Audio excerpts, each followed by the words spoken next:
আসন্ন ষষ্ঠ উপজেলা পরিষদ নির্বাচনে প্রচারণার শেষ দিনে ঝিগরগাছা বাজার ছিল লোকে লোকারণ্য। রবিবার বিকেলে ঝিগরগাছা বাজারে আনারস মার্কার প্রার্থী মনিরুল ইসলামকে বিজয়ের লক্ষ্যে প্রচার মিছিল ও সমাবেশ অনুষ্ঠিত হয়েছে। পূর্ব নির্ধারিত মিছিলের ঘোষণায় এদিন বিকেল থেকেই ঝিগরগাছা উপজেলা মোড়ে নেতাকর্মীদের ভিড় জমতে থাকে।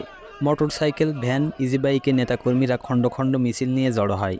উপজেলা মোড়ে বঙ্গবন্ধু মোরালের পাদদেশে মিছিল পূর্ববর্তী সংক্ষিপ্ত সমাবেশে বক্তব্য দেন নেতৃবৃন্দ।